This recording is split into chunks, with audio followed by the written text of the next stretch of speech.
Alors que le dernier été du Moyen-Orient s'estompe, la région glisse elle vers un nouveau printemps arabe. En Irak, des manifestants sont abattus dans les rues. Au Liban, les manifestants ont paralysé le pays et semblent prêts à renverser le gouvernement du Premier ministre Saad Hariri. Ces dernières semaines, les forces de sécurité égyptiennes ont écrasé les tentatives de protestation contre l'État policier du président Abdul Fattah al-Sisi. L'Irak, le Liban et l'Égypte ont beaucoup de différences. Mais les manifestants ont des griefs en commun, partagés par des millions de personnes, en particulier les jeunes, dans tout le Moyen-Orient arabe. Une estimation approximative est que 60% de la population de la région a moins de 30 ans. Une population jeune peut être un grand atout pour un pays, mais seulement si l'économie, le système éducatif et les institutions de l'État fonctionnent suffisamment bien pour répondre à leurs besoins, et à quelques exceptions près, ce n'est pas le cas.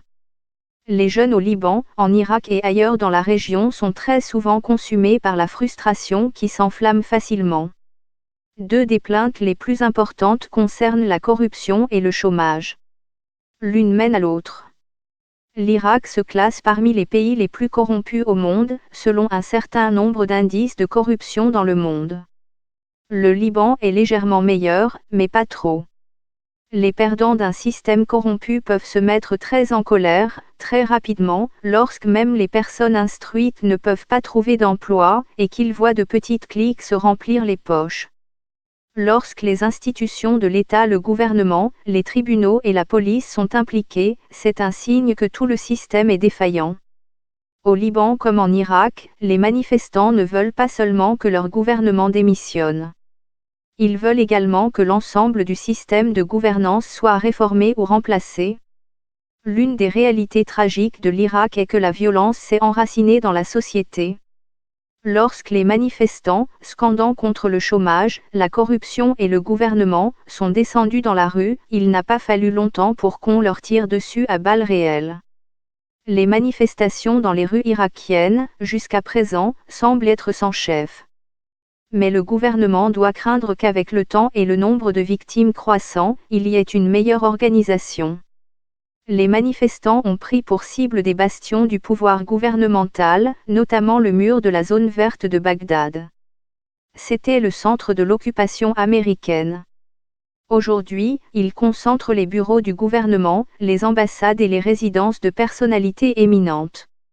Les manifestations ont commencé à Bagdad et se sont étendues.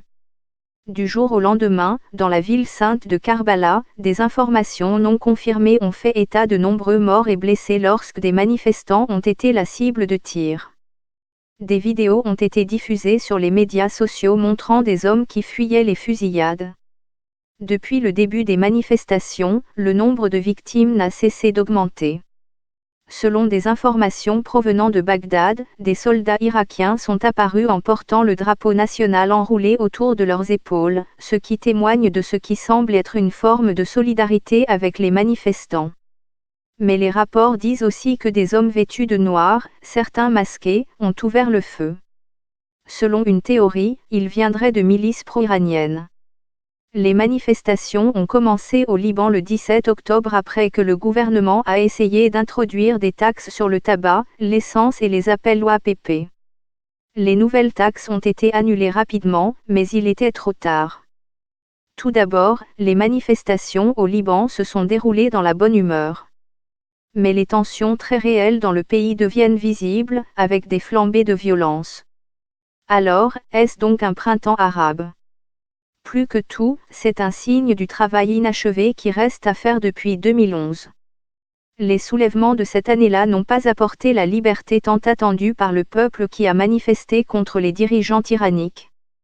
Mais les conséquences du bouleversement se font encore sentir, notamment les guerres en Syrie, au Yémen et en Libye, et un état policier beaucoup plus dur en Égypte.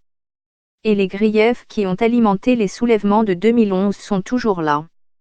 Ils se sont parfois aggravés. L'incapacité des systèmes corrompus à répondre aux besoins d'une population nombreuse et jeune garantit que la colère et la frustration derrière les manifestations ne disparaîtront pas.